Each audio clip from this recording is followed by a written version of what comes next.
Yeah, I'm signed up for your class next semester, the section 28. Okay, is that let's see, which one is that? Oh, that's okay. So that's the Zoom one. Okay. It's a big class. It's definitely a step up from this class. So just be prepared. It takes a lot of time. So I hope your other five classes are not homework intensive for you.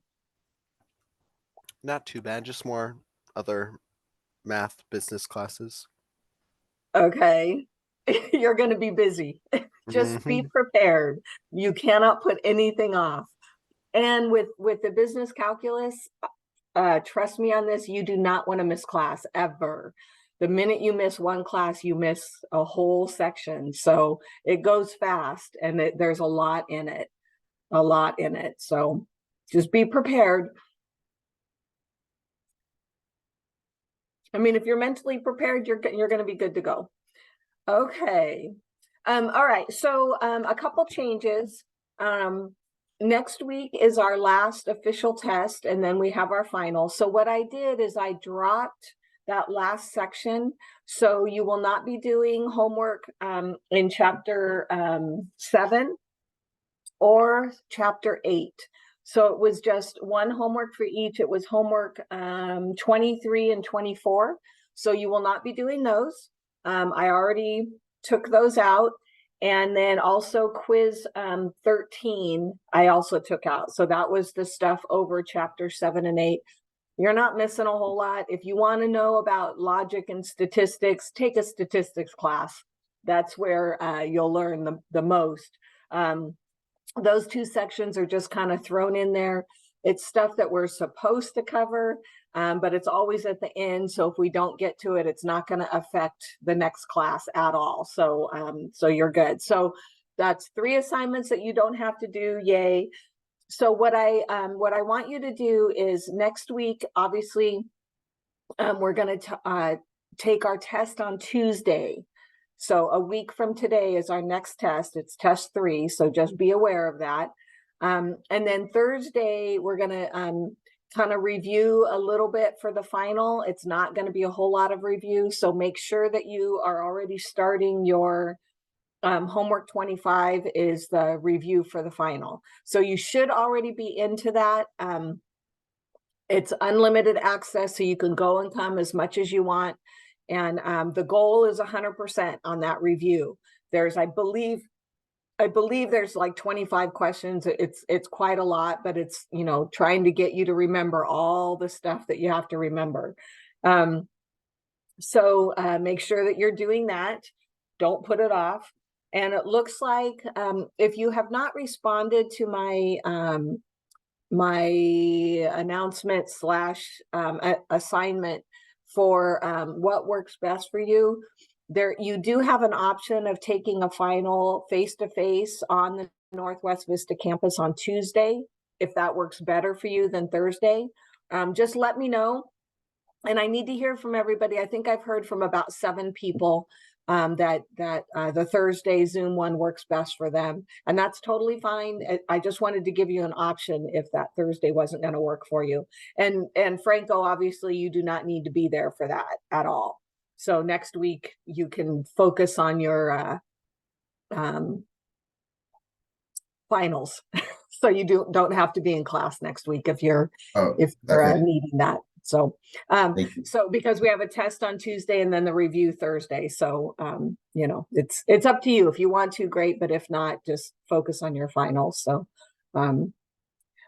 okay, so any questions so far? It's just double check. You said no homework from chapter 8 or 9, right? 7 or 8. Oh, 7 or 8. And then Yes. just to start the final review. Correct. Okay. Yeah. So next week we have just the test. We're going to finish up all the assignments this week. That's going to be on the test on Tuesday. So it's kind of a quick turnaround for you. So really, really pay attention in these next 2 days so that you can do well on the test. I went over, oh, yes, Anissa, extra credit. So there is an extra credit on Monday. So yesterday you got an email, and I believe it's from district, but it's called an end of course survey, and you'll do a survey for every class that you're signed up for. And if you do it, you'll get up to 5 extra credit points on your final. So the up to part is you'll get 3 extra credit points for doing it. If I can get 80% or better of the class doing this survey, then I'll bump it up to 5% for everybody that does it. So it's not points, it's percent. So it's a real short little survey. It's an end of course survey. I take it very seriously. And I don't see them until after grades are turned in and the semester is completely over. So don't fear for that. But I look at what you say and I try to make adjustments based on, what people like, what people don't like, what works, what doesn't work. So definitely give me some feedback. So that I'm always trying to improve the class and make it a little bit better. I know one thing that for this particular class that is unfortunate, and it's something that we are trying desperately to get the IT people to fix, is when you sign up for a class, if it's a Kerrville class, you have to actually push a button to see where it is. And so it has caused a lot of confusion for a lot of students. And that's also happening on the WETC. There's another campus in San Antonio. And so what happens is Northwest Vista is the umbrella. We're the school that covers those 2 sites.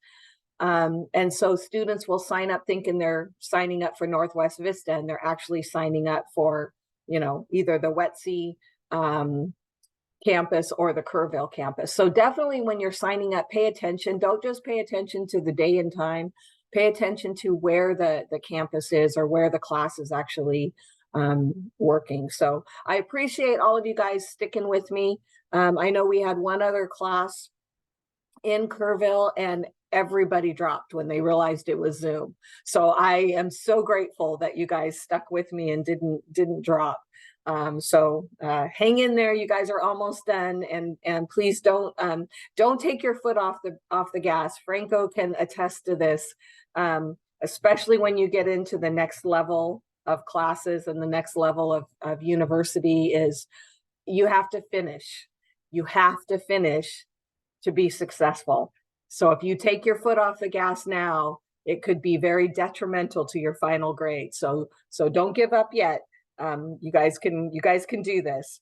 Okay, so I went over the quizzes and the work from homework. Let me share this with you.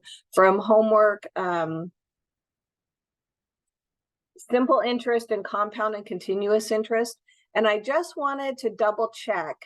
There's some of you that are consistently getting them incorrect.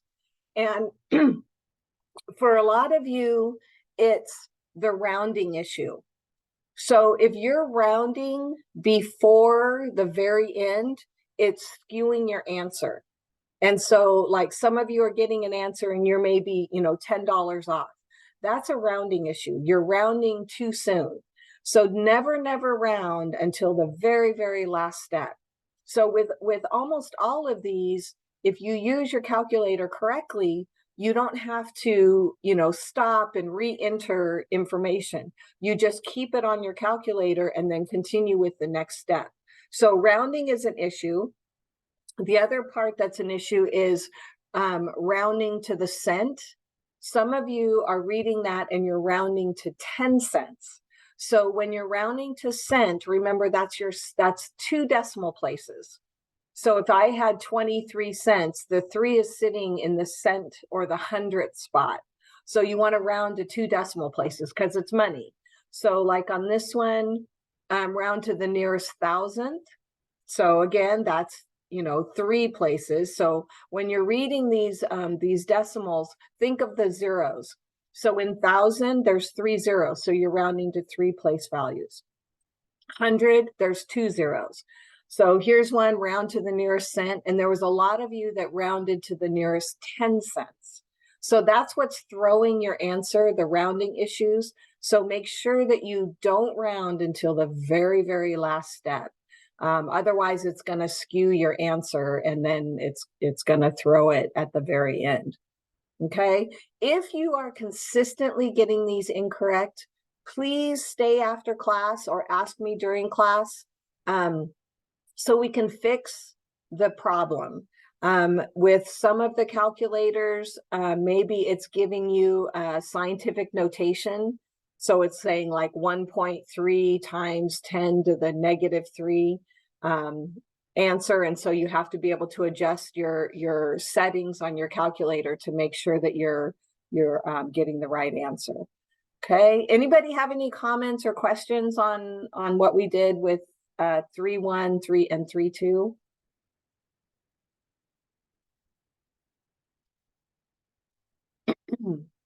Okay.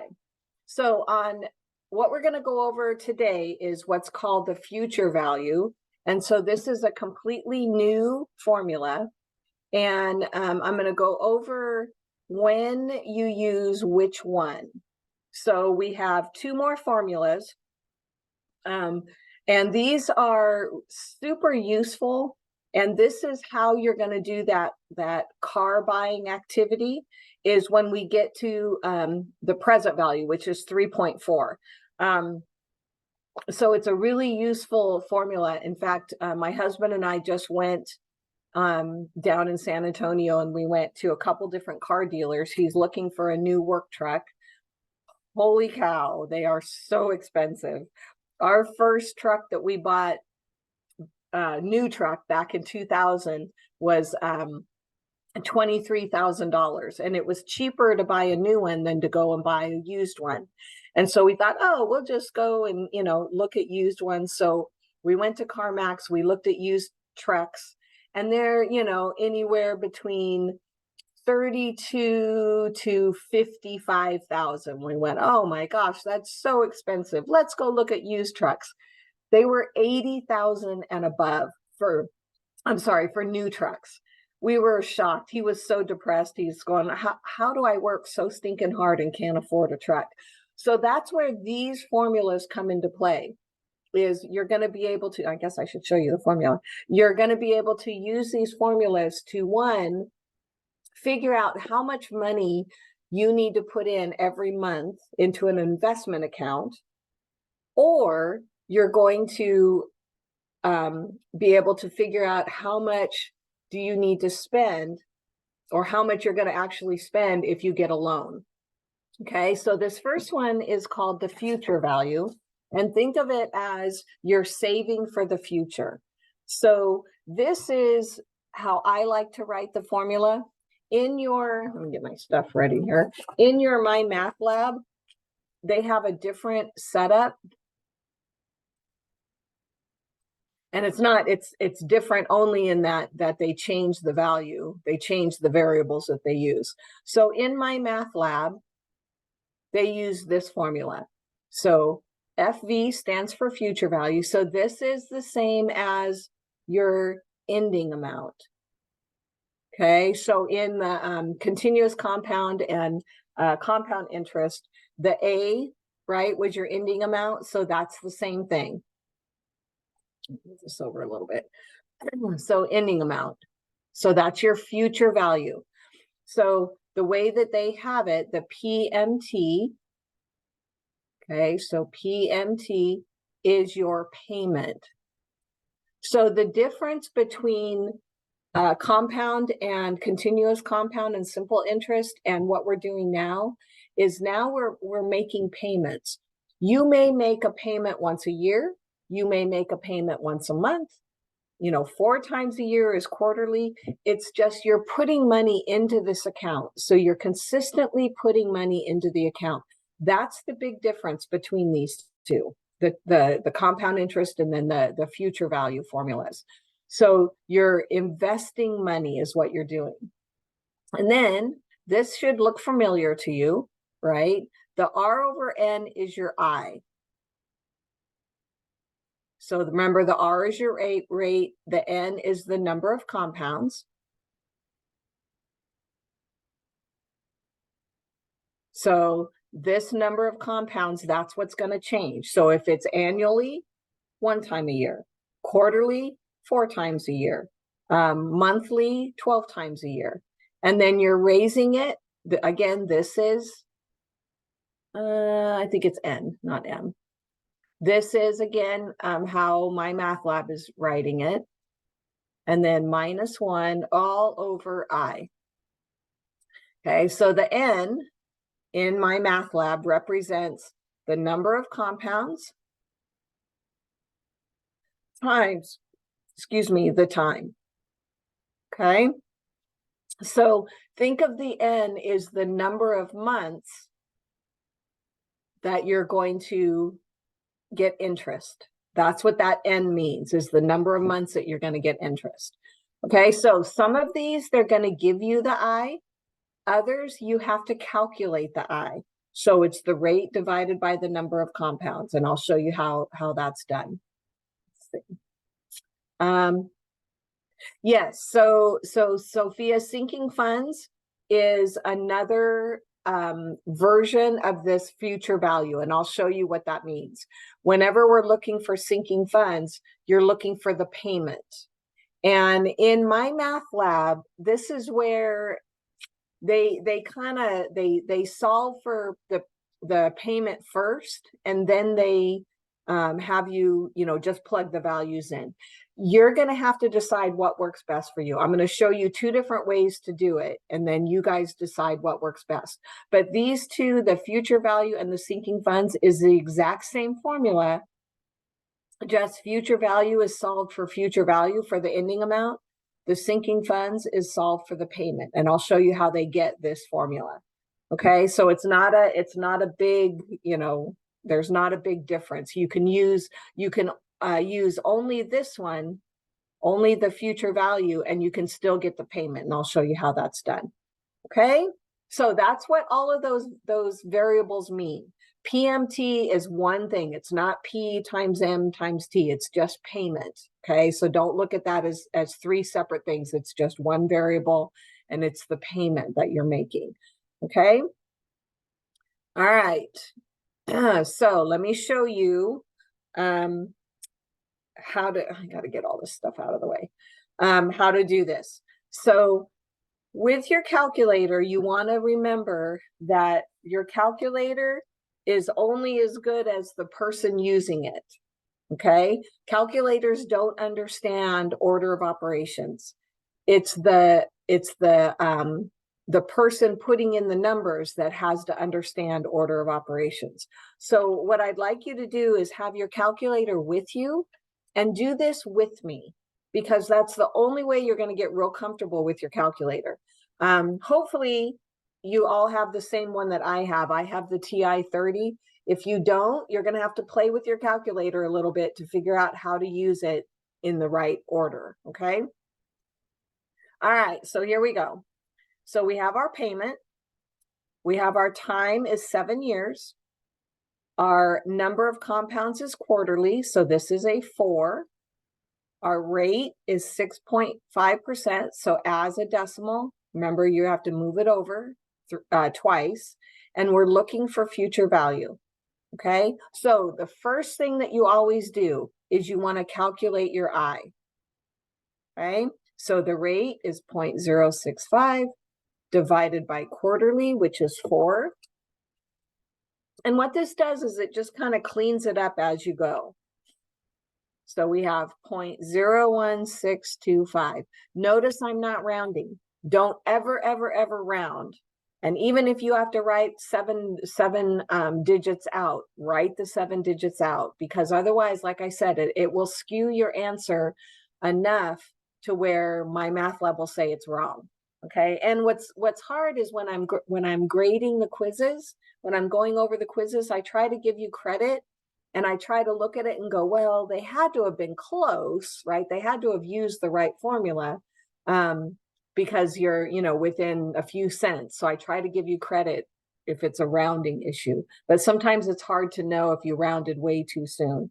And the other thing, and this is important, the other thing is when you are doing your test next week, okay, on Tuesday, I want you to write the formulas down, okay? Make sure you write your formula down. So for instance, if this was a test, I know my formula is here, right? So I'm looking for, this is how you would do it on your test. So 230 is my payment. Notice the payment is separate from the fraction, right? This right here is completely separate.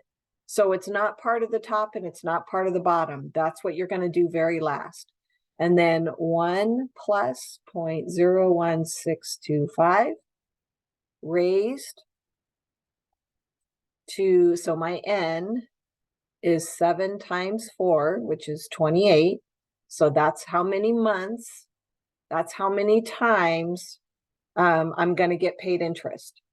Okay, that's what that n means. That's what this right here means, is how many times I'm going to get paid interest. That's how many months, or how many times, excuse me. And then all over my I again. So 0.01625. Okay, again, I have not calculated anything. I have not rounded anything.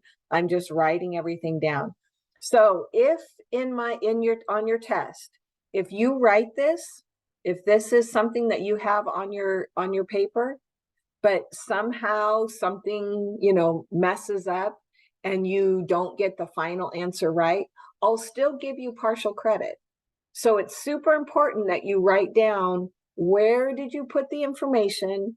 Did you set the information up correctly? Because that's the most important part, right? Knowing how to use a calculator is important, but knowing which part goes where is what I'm looking for.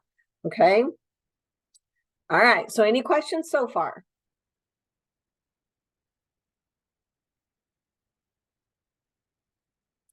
Okay. So here we go. I guess So I have now, a question. yeah, Sorry. go ahead. Where do you get the -1 from? It's in the formula Oh, okay. right Oh, there. yeah, thank you. Okay. Yeah, it's super important to know the whole formula. It's all of this right here. I'm sorry, my dog is woofing. There's your formula. That's what I'm using. Okay. All right, so here we go. Order of operations. Order of operations says do what's inside the parentheses first. So again, I'm just going to keep writing. That 230 just stays there. It's not 8, that's an 0. And it's 1.01625 raised to the 28th minus 1. That's all on top, all over my I. Okay. And I'm doing this step by step because I want to make sure that you are doing this in the correct order. Okay. So I have on my calculator. So this is how the calculator will benefit you if you do it correctly. So on my calculator, I have 0.065 divided by 4. That's how I got my I. And now I'm going to add 1. Okay. So now I have my 1.01625. And then I'm going to raise it. So that's my hat key. I'm going to raise it to the 28th power and hit enter. So I still have my 230. So on top, I have 1.570419. And I know this seems really redundant, but it's going to be super important that you do this. But my calculator is holding it all. Okay, so that's the beauty of it. If you use your calculator correctly, it will hold those values. Okay. So did everyone get that 1.57 on your calculator? And again, I'm not rounding.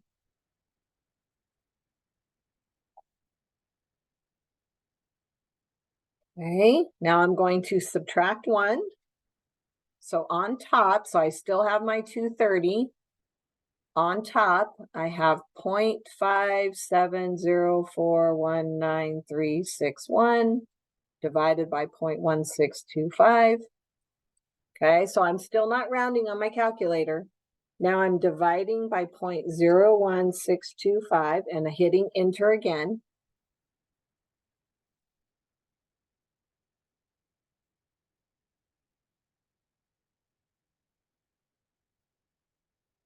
Okay, so 35.102722991, again, not rounding. And now I'm going to multiply by 230. And so at the end of 7 years, and this is, oh, let me move it over a little bit. This is what's on my calculator, 627,879. Now I can round it. Okay, so don't round until the very end. So my future value is 8,073.63. That's my future value. So after 7 years of putting in $230 every quarter, right? So that's 4 times a year, which isn't very much. It's just 4 times a year. I get 8,073.63. That's how much is in my investment. And that's at a 6.5% interest rate. But it's super important. I can't stress this enough. Super important that you do not round anything until the very, very last step. If you're rounding and then you round again, and then you round again, and then you round again, your answer is going to be so off that my math lab won't accept it. Okay? So, yes, I have a question. Sure. So you would add 1 plus 0.016, and then you would after that you would put the 28 over, right? Correct. Yeah, raised to the 28. Yep. Okay. Yeah. Because yeah, for some reason I messed up on it. So that's Okay. why I was asking. Yeah. So look at the values that I got and just try to follow in the same exact order. So I'm going to ask you to do it one more time. So look what I have up here. Look what I have up here. And let me see if I can do this. Let me do it in. So this was my first step. Here is my second step. Okay, so I added 1, which is always just going to be 1 point, whatever the I is. And then I raised it to the 28th and got this number.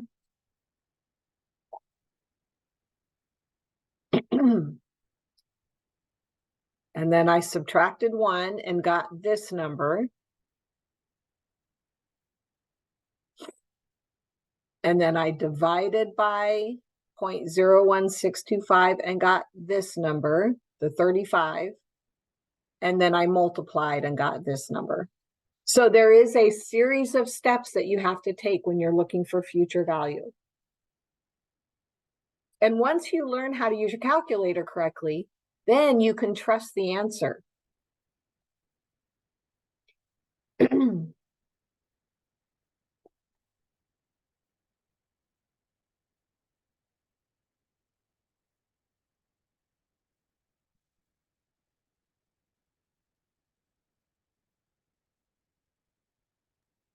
I have a question. Sorry, one more time. No, go ahead.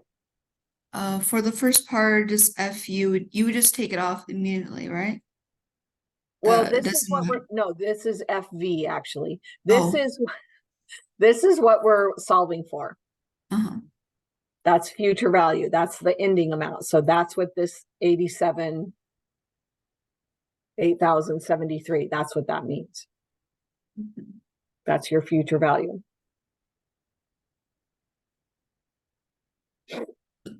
What you did in the first part was just take that off, right? I just didn't rewrite it because I knew that it was already by itself, right? Because over on this side, there's no other variables. Right? On the right side, those were all just values. So I knew that I was I was solving for future value. Yeah, okay. Okay. All right. Any other questions?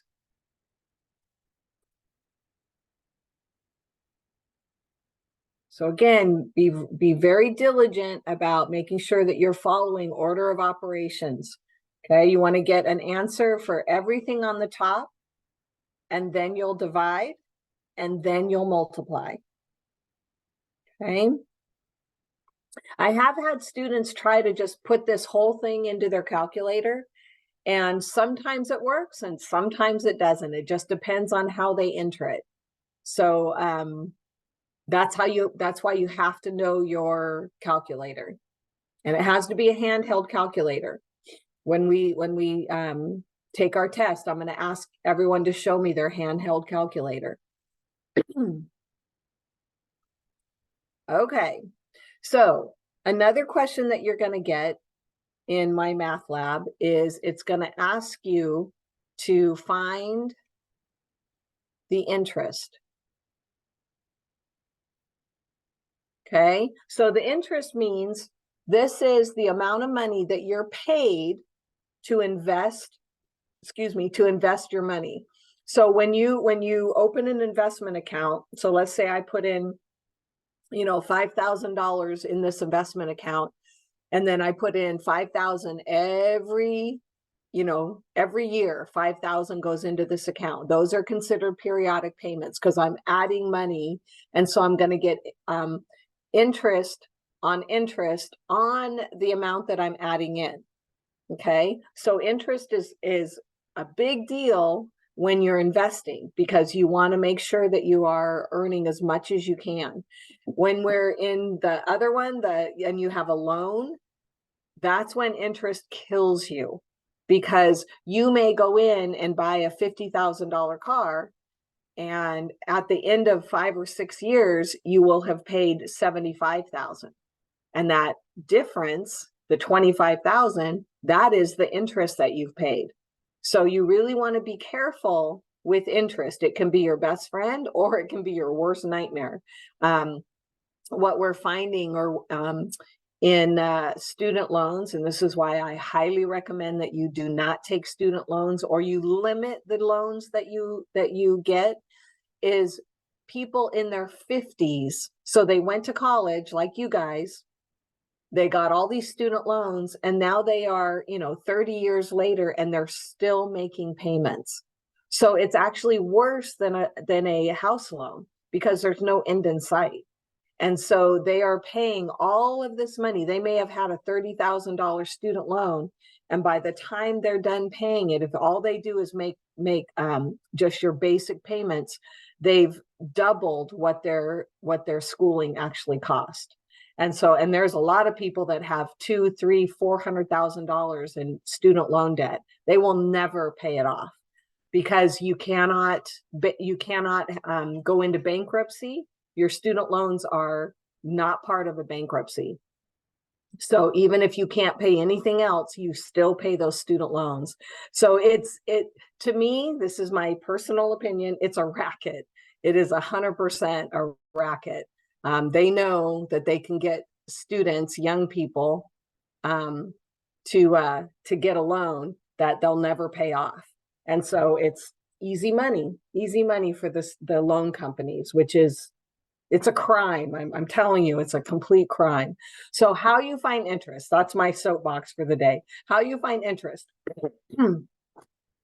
When you find the interest, you multiply the payment times the number of months.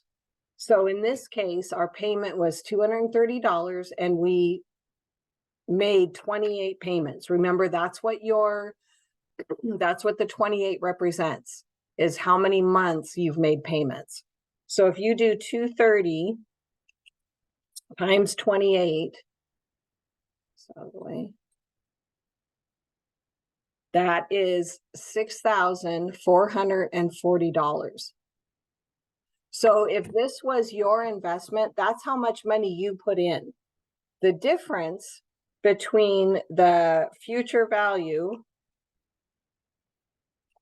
and what you actually paid in is the interest that you earned. So the way you find the actual interest is you take the future value minus this amount.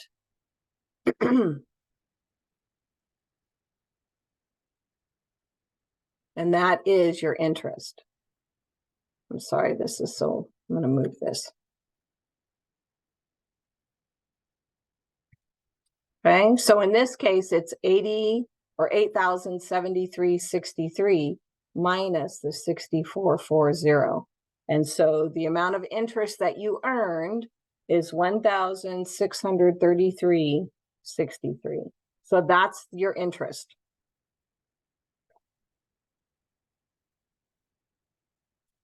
Okay, so in other words, that's how much they paid you to have your money invested. Because in these investment accounts, when you invest, they use your money to invest again. So that money is earning this company business or this company interest. So they want to pay you interest so that they can keep using your money. Okay, so that's how you find interest. It's the payment times the number of months. And then you find the difference between the two. Okay, between what you earned, the future value, and what the number of the amount of money that you paid in. Okay, let me rewrite this so we have it.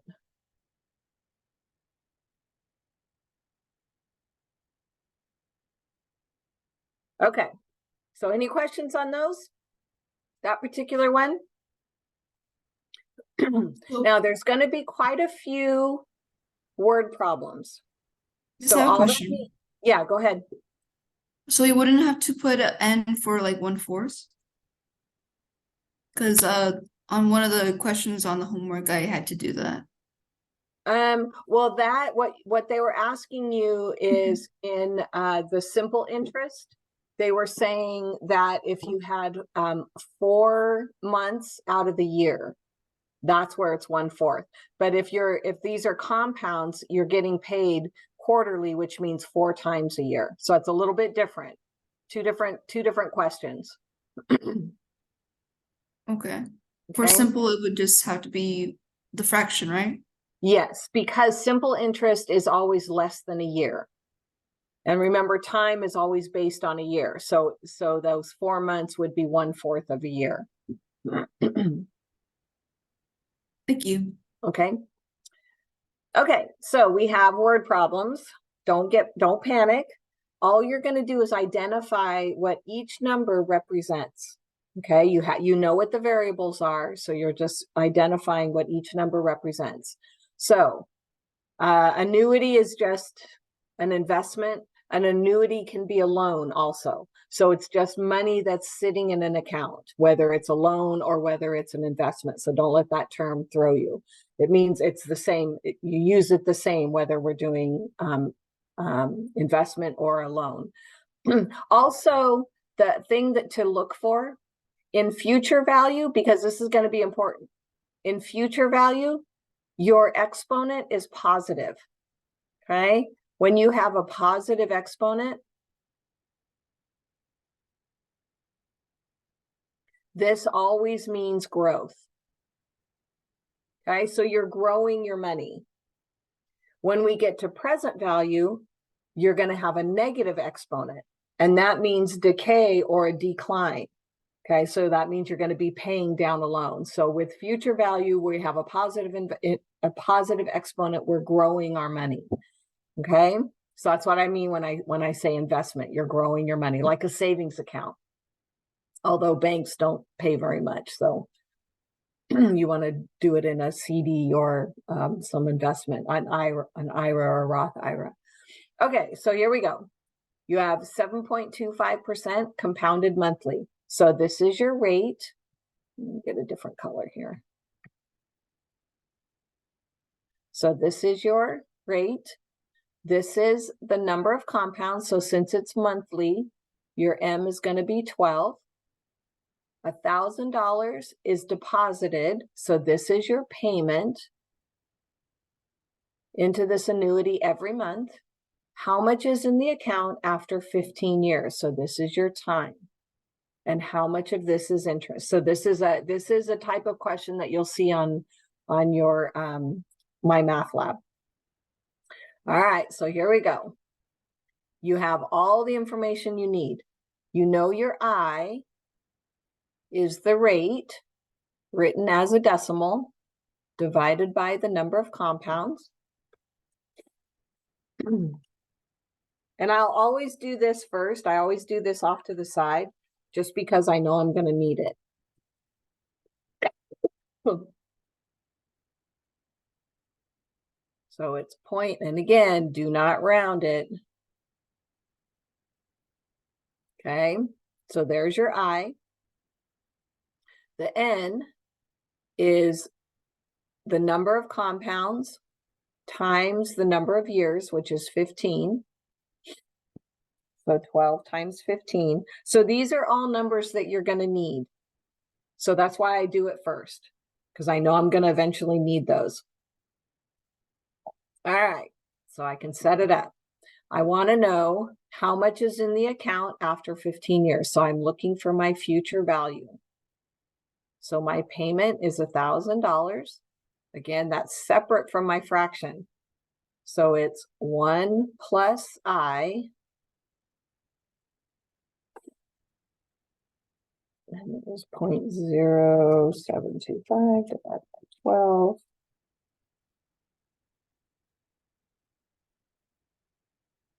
Raised to the 180th power minus 1. This is all on top, all over my I.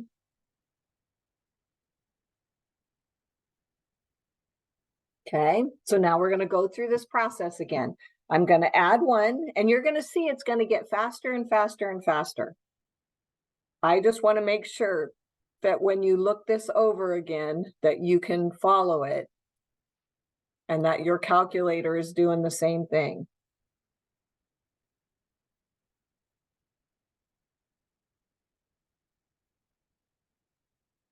Okay, and now I'm going to raise that to the 180th power.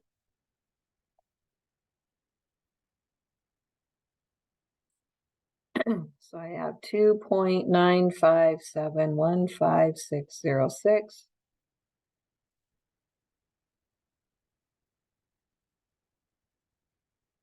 Then I'm going to subtract 1. So again, on my calculator, I'm just doing this as it goes. What's taking me the longest is writing it out, but I'm only doing that for your benefit.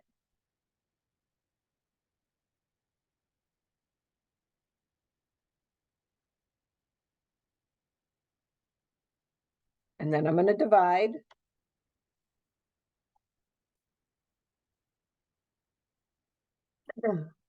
So I have 1,000 times 323.9430541, and then times 1,000. So my future value equals $323,943.0541, and so I'm rounding to 0.5 because the 4 makes the 5 stay the same. Okay, so I've rounded it to my my hundredths place or my cent. Okay, so that is looking pretty good, right? So if you remember, compound interest, right? It starts out slow. So if you notice the difference, obviously a payment of 230 is going to be way less than a payment of $1,000 a month. So if I put in $1,000 a month, that's 12,000 a year that I am inputting into an account that's getting interest on interest on interest on interest. So the longer it stays in there, the faster it's going to grow. So what we've discovered is with investing at around the year, the 20th, 15 to 20 years. After that amount, that's when it really skyrockets. And so people get impatient with their money. They're watching their investment and it's not doing much the first, 10 to 15 years. If you are just patient, those last 20 to 30 years before you can pull it out, before you retire, that's when it really takes off. So you just have to be patient and you have to leave it alone and you don't take money out. Some people get impatient and they go in and they take it out. What we're seeing right now when the economy and inflation is so high and the economy is not doing well, there's a lot of uncertainty in the market right now. So things are not growing like normal. But if I step back, we have an account. If I step back and I look at like the past 10 to 15 years, we've actually grown our money. It just isn't showing it because right now we're losing money. So, you know, you have to be patient. You have to trust the process. Anissa, I got 0541. And so I rounded the 4. So this is what I had. 0541. So the 4 makes the 5 stay the same. You got 0.08. So look back on your, did you round ahead of time? And that's the kind of thing that I look at when I'm grading the quizzes. You know, if you're off by a few cents, I'll give you credit for it. Because it depends on how your calculator rounds it. So did you get, like, when you did your did you get 0.006041667, or did you round it like 042? Okay, and then when you raised it to the 180th power, let me move this so you can see it. Did you get 2.957156606, or did you cut it off earlier?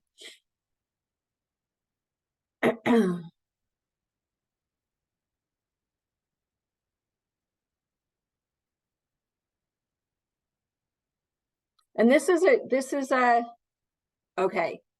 Yeah, sometimes if your calculator, some calculators are set to, you know, 8 places, some are set to 5 places. So that's why there's an adjustment period, you know, in the numbers. But if you are, you know, if you are within cents, I will give you credit for it, because it means that you did the right thing. It just rounded in a different manner. Okay, so just be aware of that. Okay, so that's how much you have in your account, 323,000. I think that's a nice chunk of change after 15 years. Just think what you would get in another 15. Not only would it double, but it would actually probably be maybe 1/3 or 2/3 more, just because of that idea that it's going to continue to grow, and it's going to grow more rapidly. Okay. So this is how much you have in your account at the end of 15 years. How much of this is interest? Let's see, move this out of the way.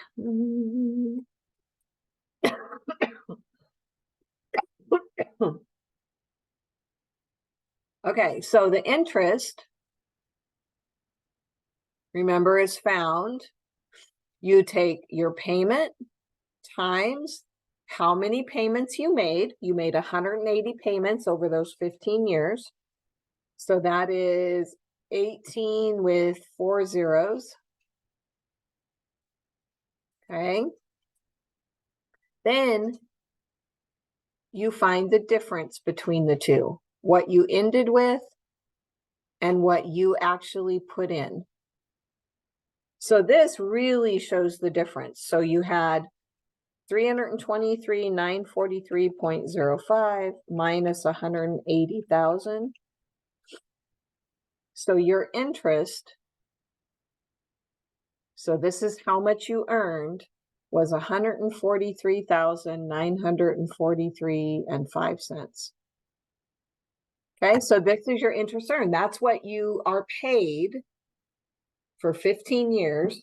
So if I divide this by 15, that means you got $9,500 a year over that 15-year period, just by investing that money. Okay, now, how many of us right now can afford $1,000 a month? That's a big chunk, right? But if you can see how fast your money will grow. All right, so any questions on that?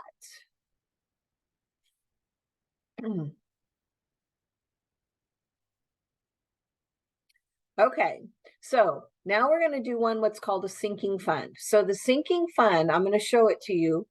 I am going to, hang on, let me see. I'm going to do this on a separate piece of paper, because It's a little bit more complicated than the room that I gave myself. Hang on.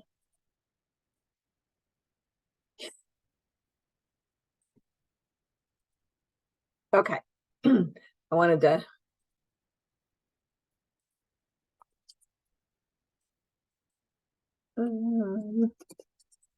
Okay, so I wanted to give myself a little bit more room because with a sinking fund, let me write my formula down. Okay, so I'm going to show it to you two different ways. Okay, this is my preference because I like to make sure, I think it's a control issue for me. I want to make sure that I have all the information that I need. And I only want to have to know how to do one formula. That's my biggest thing, is I try to work where I don't have to memorize or I don't have to look at another formula. I know this formula. This formula is set in stone in my head. So I know this formula. Also, it's a really good practice of algebra, how to untangle when you have all this information. Okay, so you're going to do the exact same thing. You're going to go through and you're going to identify everything that you have, all the information that you have. So they want a sinking fund in order to have $120,000 in 15 years. So this 120,000 is my future amount, right? That's my ending amount. That's what I want to have 15 years from now. Obviously, 15 is my time. You should be paid semi-annually. So this is my number of compounds is 2. I'm getting paid twice a year. And my amount is, or my rate is 6.8% compounded semi-annually. So again, the semi-annual is my number of compounds. Okay. So when I set this up, again, I need to find my I. So 0.068 divided by 2 because it's semi-annually. So I'm going to find my I first. So 0.034.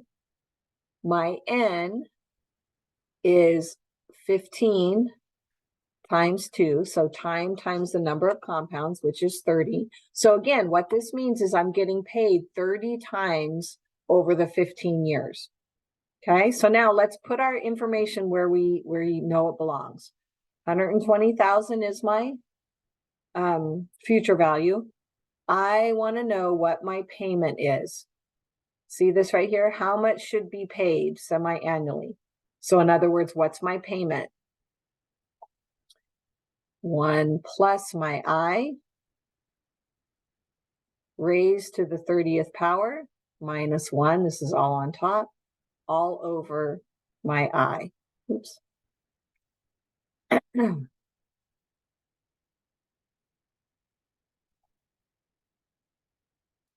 Okay. So if you notice, now the payment is what I'm looking for. Okay. It's embedded in this formula. So, excuse me, what I have to do is I have to peel part by part. I have to peel this off to be able to find out what the payment is. All right. So here we go. First thing I'm going to do is I'm going to get rid of this. This is showing divided by this 0.03. So I am going to multiply by 0.03. So I'm going to multiply on both sides by 0.034. What that does is it cancels this. I'm able to cancel it. So I'm going to go 0.034 times 120,000. Make sure you use all the right zeros. Oops, I don't want that.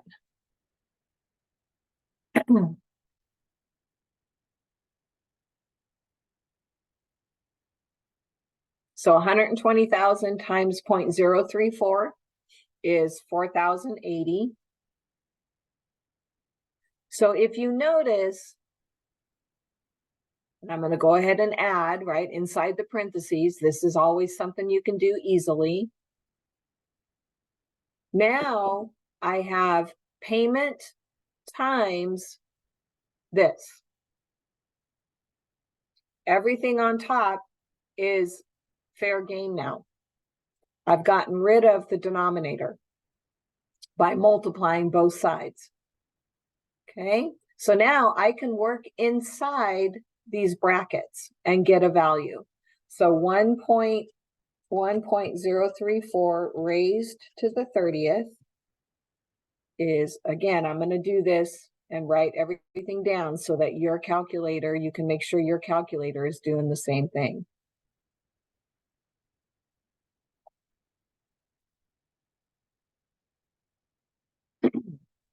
Okay, and then I'm going to subtract 1.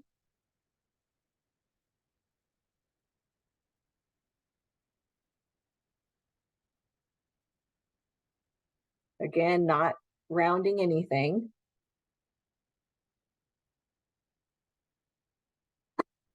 Okay, so now I have a straight equation. I am showing multiplication, so the way that I get rid of this is I divide both sides. So when you have payment that you're looking for, you may have to write your values down and then re-input them. So make sure that you have all the values that that you're supposed to have. In other words, don't round it.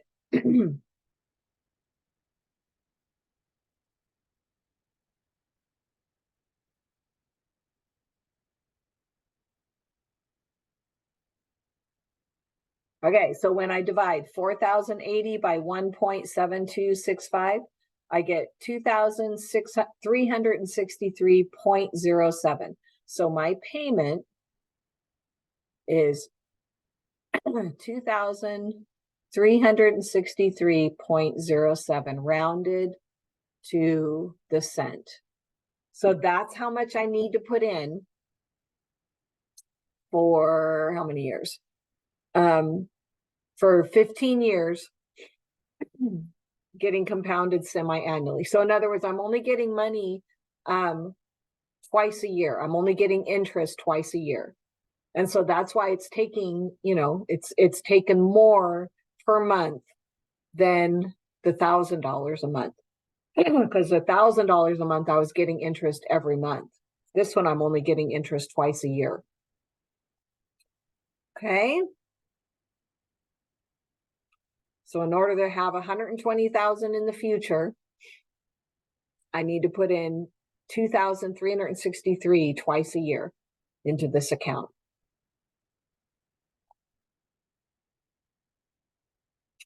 Okay.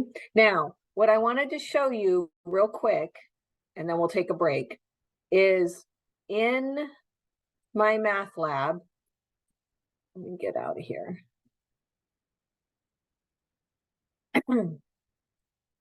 In my math lab, they do it a little bit differently. So I wanted you to see it, but you're gonna notice it's the exact same thing. Okay, so here's an example, right? Here's your future value. So it's like what we just did at the beginning where we're looking for future value. Here we're looking for the payment. So if you use, show me an example, what they've done is they've rearranged it first. Okay, so they rearrange that future value formula first. So if you remember, future value, so here's your formula, future value equals the payment, and then it's 1 plus I minus 1 all over I. All they've done is they're looking for payment to get by itself.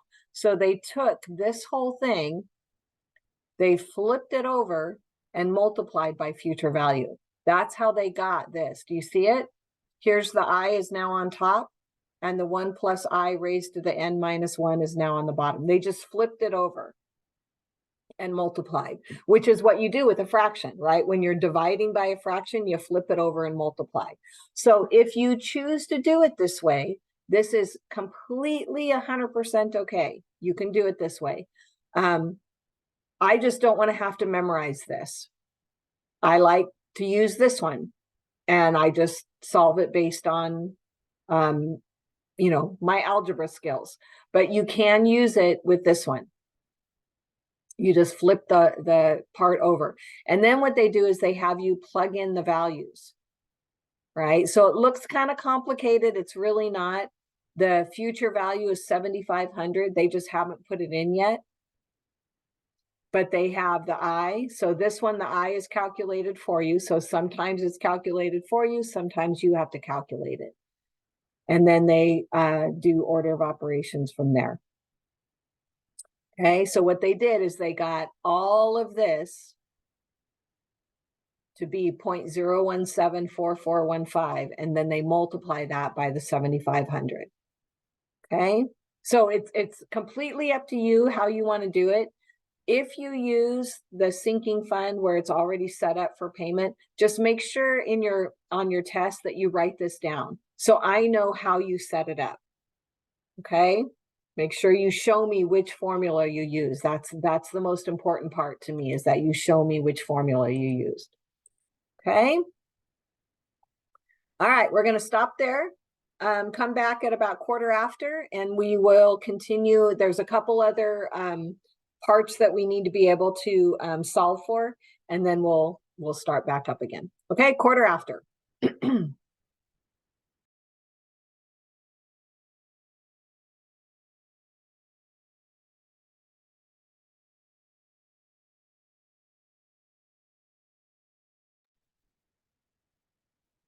Okay, before we get started, is there anybody that has any questions on maybe on their calculator use, or, you know, which formula to use when?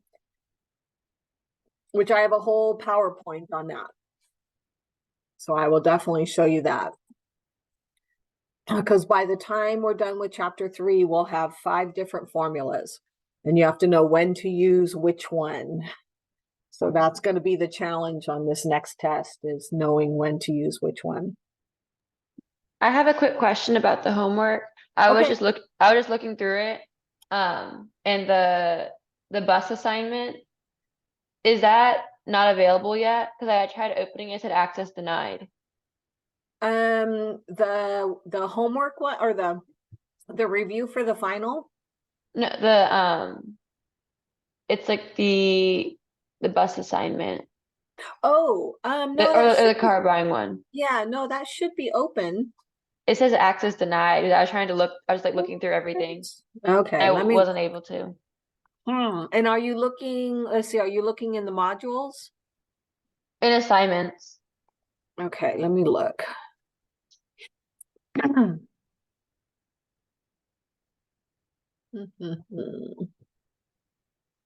Okay, it says it's posted.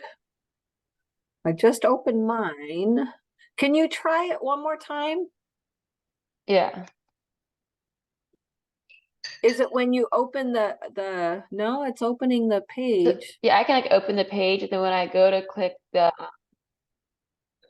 like the PDF, the link, or even when I go to like start assignment, it like opens a new tab that just says access denied. I don't have access to view this resource. Okay.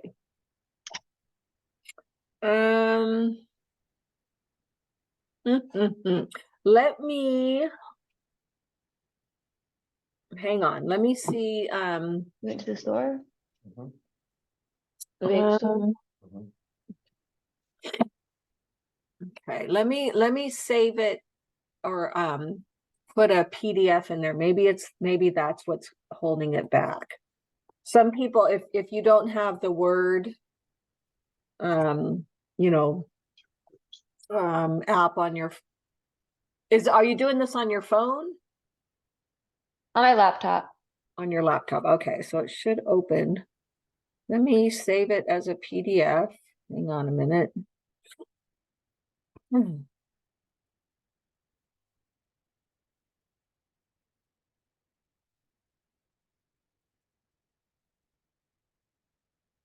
Okay, so I submitted. And I'm in. Okay, hang on. Let me get to the right one. So in assignments, it's saying Access denied, huh? No, it's show. Hang on, let me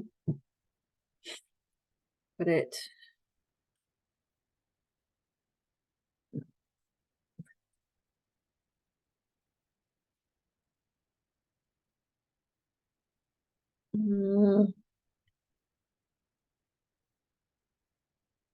I'm having to reopen everything. Hang on a second.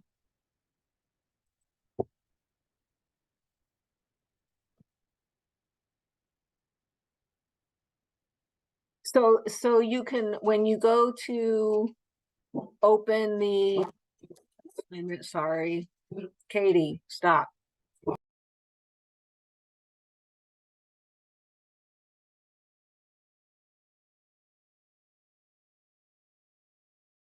Okay, so here is our assignment. So can you open this part, Isabel?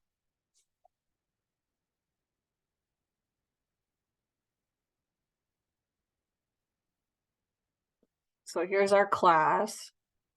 And you go to assignments, right? If you're talking, you're muted, so I can't hear you. Yeah, sorry. That's okay. But yeah, I was going to assignments. I could click on it and like that part opens up. But when I Okay. try to open up the assignment, like itself, like click on the links, or if I clicked like start assignment, Mm-hmm. then it would like open a new tab, but a little like padlock would pop up and say access denied. You don't have like authorization to access this resource. What? Okay. Can you try opening the PDF?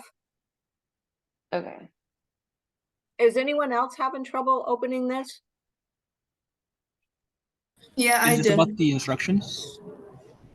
No, the actual document. Let me try. Yeah, everyone try and make sure that you can open it. So I emailed you and I asked the same thing, Yeah, but you just sent me the link. So I just sent it to you.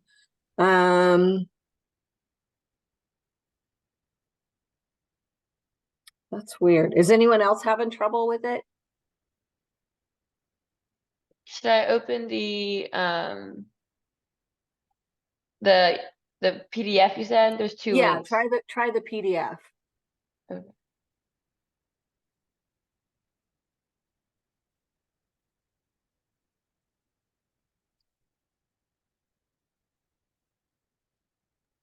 it should be an assignments, right? Okay, yeah. Mhm.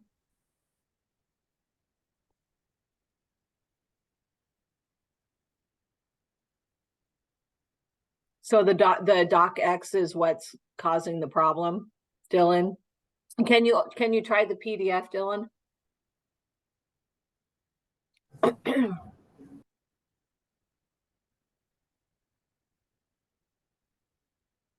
Okay, the PDF works.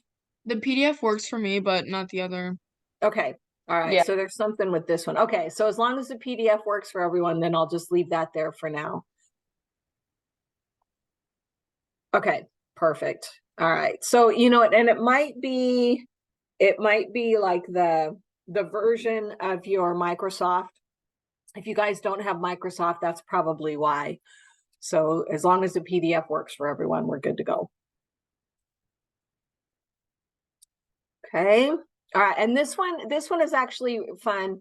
You won't be able, you do as much as you can because you are going to have to do a little bit of research. You got to find the car, find how much the car is worth, and then find a bank loan, right? A car loan, and then the bank rate, how much you think or how much the interest rate is. You'll need to know that. So there's lots of information that you can put in. You are going to have to know how to do the present value formula, which we'll get to at the end of today, excuse me, and then into Wednesday. But if you can start the research on it, it's actually a fun assignment to do because it gives you a little bit of a eye opener as to how much you're actually going to pay for a car. And it's my very first car. I went 2 years to a community college like you guys, and then I was transferring to a 4-year about an hour, about 2 hours from where I grew up. And so I needed a car that was reliable. And so I bought my very first brand new car.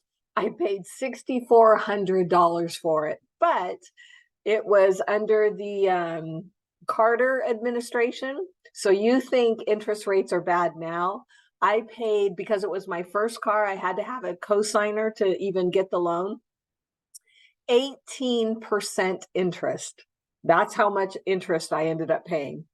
18%. I look back on that now and go, oh my gosh, that was crazy. But I paid it off in 2 years because I did not want to make that much interest payments. So yeah, so 9%, 7% now for a car isn't that bad compared to the Carter administration, which was another inflation nightmare.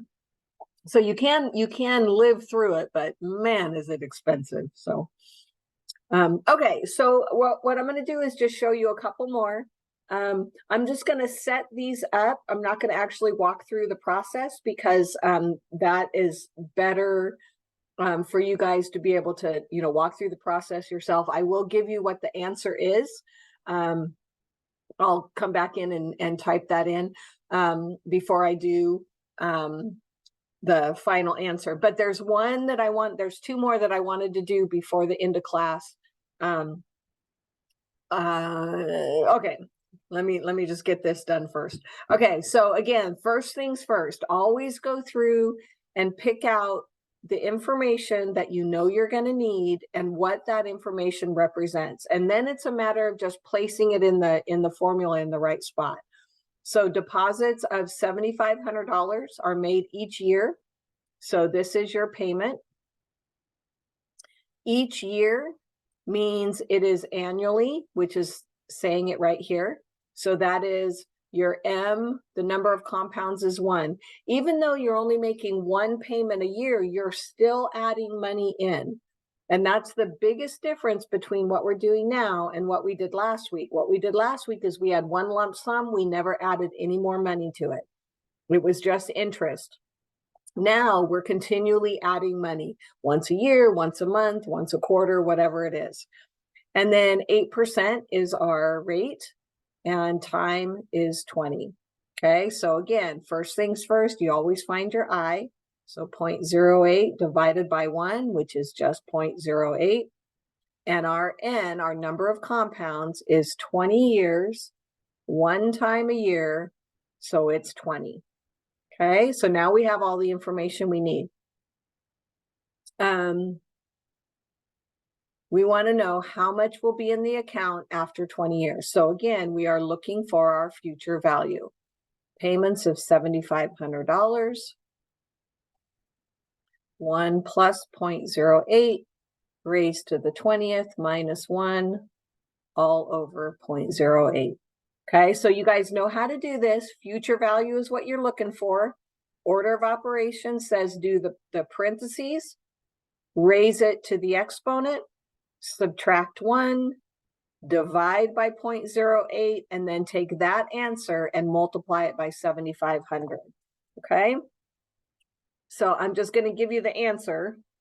1.088 raised to the 20th minus 1 divided by 0.08 times 7,500.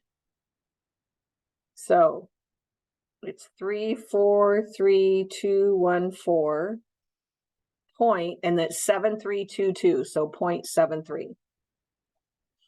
Okay, so after 20 years, 7,500 once a year, you're going to end up with 343,214.73. So don't worry about this right now. I want you to go back to it because I definitely want to get these last two in and we're running out of time. And make sure that you get that answer. Okay. All right. So this one, again, we're going to set it up. The company wishes to have $1 million in the account. So this is our future value. And again, we're saving. This is our time. This is our rate, compounded monthly. So our M is 12. What equal deposit should be made each month?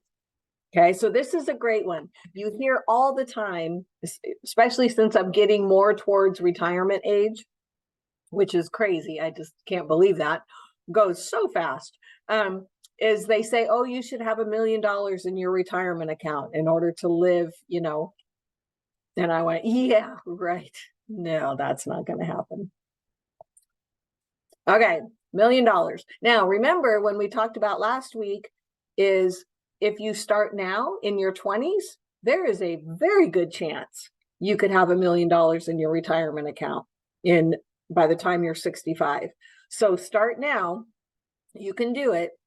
So we're looking for payments. And again, all I'm doing is I'm just going to set this up. 1 plus, oh darn, I forgot. 0.022 divided by 12. See what happens if you don't do this first. You have to step to the side and do it again. 0.00185. And my N is 8 years times 12 is 96. All right, now I can do it. 0.00185 raised to the 96th power, all over 0.00185. Okay, so again, if you want to do it the way my math lab does it, you're going to get all of this answer first, and then multiply that, divide that by future value. Okay, so you can do it that way.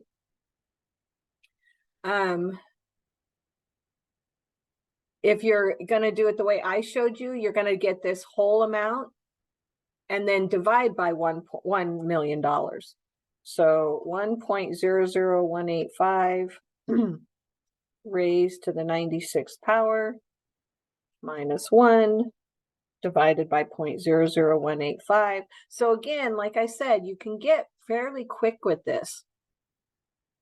But on the test, make sure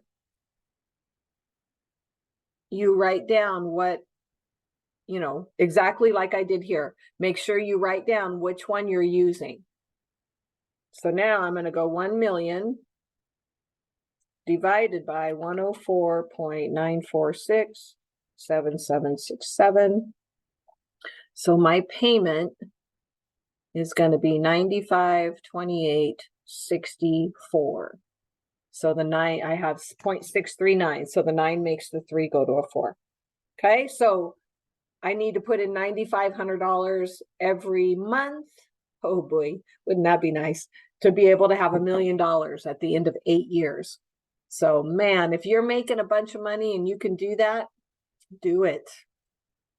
Okay, so again, I'm doing those quickly, set them up, gave you the answer. You make sure that your calculator and your calculations give you that same value. Okay, so the last one that I wanted to show you is one where you have to find how long. Okay, so this is what there's 1 or 2 questions in my math lab where they're wanting you to find the N. They're wanting you to find how many months. Okay, so you're going to do the same thing. You're going to go through, identify the information. So monthly payments of 2,000. You want to have the future value of 100,000. This is your rate. This is your number of months.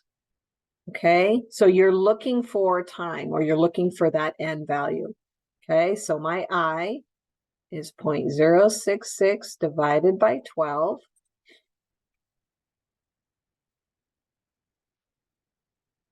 Which is 0.0055. And the N is what we are looking for. Okay, so even though we don't have the time, we do have the months, but that's okay.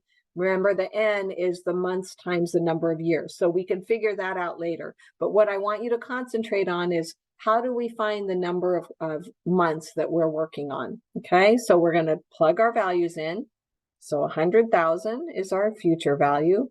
We have payments of 2,000. We have 1 plus 0.0055 raised to the n minus 1. So this is what the difference is. Always before, our unknown was either the future value or our payment. Now our unknown is our exponent. Okay, so the minute you see that there's an exponent that's missing, now you have to think, okay, I have to find the ln. I have to get to the natural log. Okay, so this is the process. The first thing you're going to do is you're going to divide off the 2,000.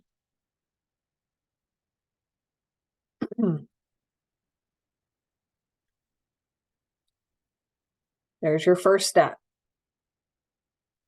We're going to divide off the 2,000. So remember, the goal is to get that n by itself. That's the goal. Okay, so we're just going to start peeling pieces off. So 100,000 divided by 2,000 is 50. And I'm going to put this parenthesis together.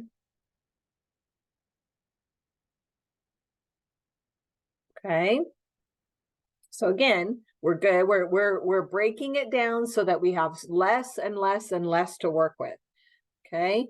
Our second step is we're going to get rid of this 0.0055. And we're going to do that by multiplying both sides. And what that does is it cancels. It cancels this. So 50 times 0.0055, I'm going to bring this up here, is 0.275 equals 1.0055 n minus 1. Do you see how this is working? Right? We're peeling off piece by piece. We take the 2,000 away, then we peel off the 0.005. It's division, so we do that. We peel it off by multiplying. Okay? And again, the goal is to get that n by itself. So the next step is I'm going to add 1 to both sides.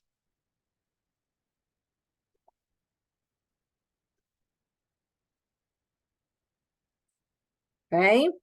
So now our n is by itself, right? We've got it down to 1 piece on each side, where the n is my exponent. So to get that n to drop, I'm going to ln both sides. And that's an operation. That's like adding to both sides, dividing by both sides, multiplying by both sides. When you have ln, you've done an operation. It's the natural log. And what that does is it brings that n to the front, and it is dropped down into the straight equation. Okay, so that is our fourth step. You ln both sides. And what that does is it drops your n down. Okay, and then to get n by itself, I just divide off my ln 1.055. And again, that cancels it. So this is my fifth step. Okay, so now it's a matter of using your calculator correctly.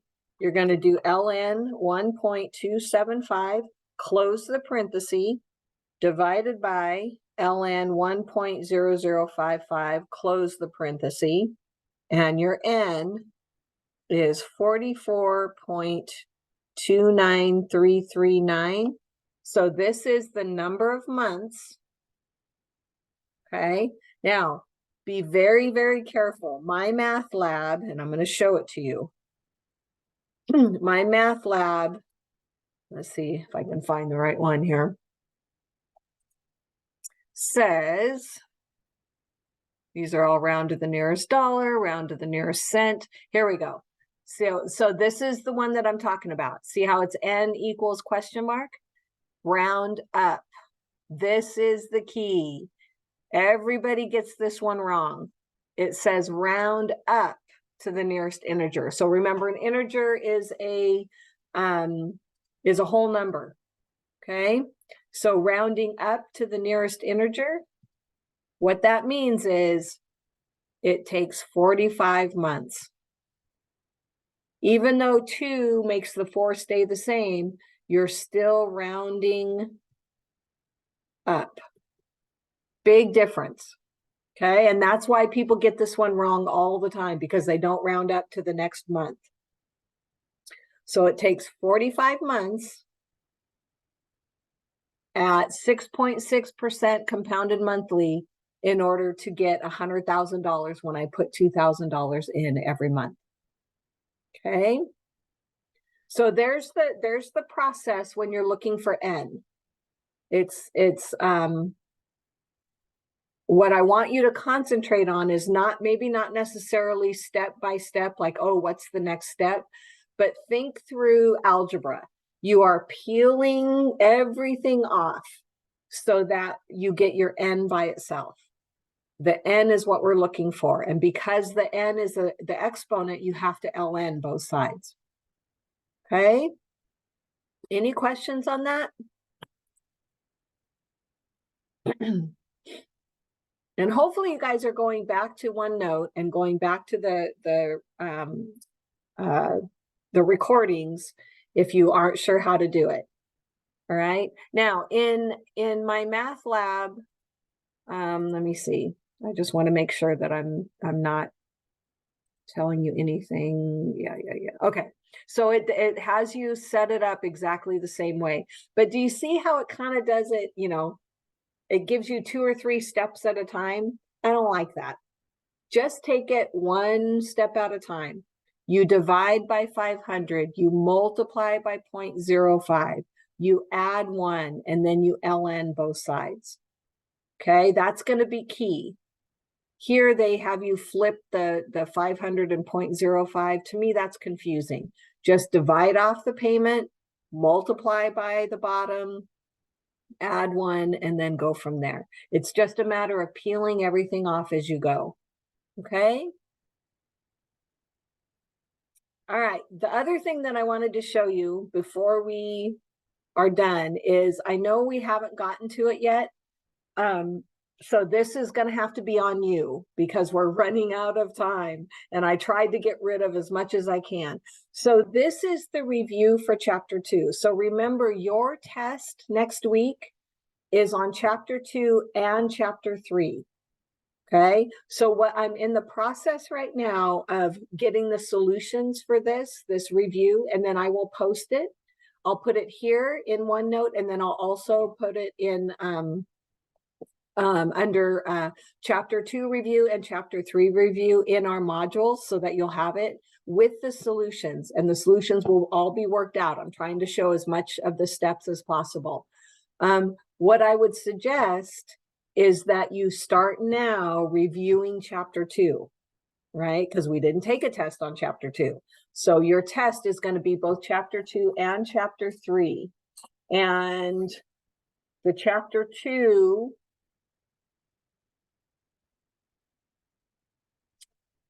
it's all of chapter 2 and all of chapter 3. So there's 1, 2, 3, 4, 5, 6, 7, 8, 9 lessons. And so this is a good example of the kind of things that you're going to see on chapter 2. I'm gonna knock out 13. We're not going to do 13. I can do that right now. You don't have to worry about this part, but the other parts you do have to worry about. And then here is chapter 3. So oh darn, where is it? Oh, here we go. I'm sorry. Nope, that's not it. I had. Okay, so this is, and hopefully on Thursday, we'll be able to go through these, but these are just PowerPoints, and all it is, do you know which formula to use when? And so we will do this at the end on Thursday so that you'll have an idea of, okay, which formulas, what am I looking for? How do I know which formula to use? Okay. Okay. I think I'm gonna stop there. We'll do present value. So on the just so you can see it, this is our present value formula. The biggest difference is you have a negative exponent and the 1 is in front. It's 1 minus 1 plus I to the raised to the negative. So it's there's a little bit of a spin to it. But this is the formula. So if you want to get started on that car buying activity, because that's going to be due Monday, then you can get started on that. Okay, so that's the formula you will use for the car buying activity. Okay, so I'm going to stop there. I know it's a little bit early, but that's okay. I'd rather give you guys, your brains probably need a little bit of a break here. There was a lot of formulas going on. So any questions at all? So what day is the test next week? Tuesday, a week Tuesday. from today. Mm-hmm. And And then Thursday's our review for the final, and then the final. So time is running out. yeah. The final. And what homeworks are we gonna do for like this week? 18, 19, no, I'm sorry. 20, 21, and 22. 20, 21, 22. Hmm. And you said no quiz, right? Or is No, it there'll be a quiz? quiz. Okay. Yep. Thank you. Mm-hmm. Okay. All right, folks. That's it.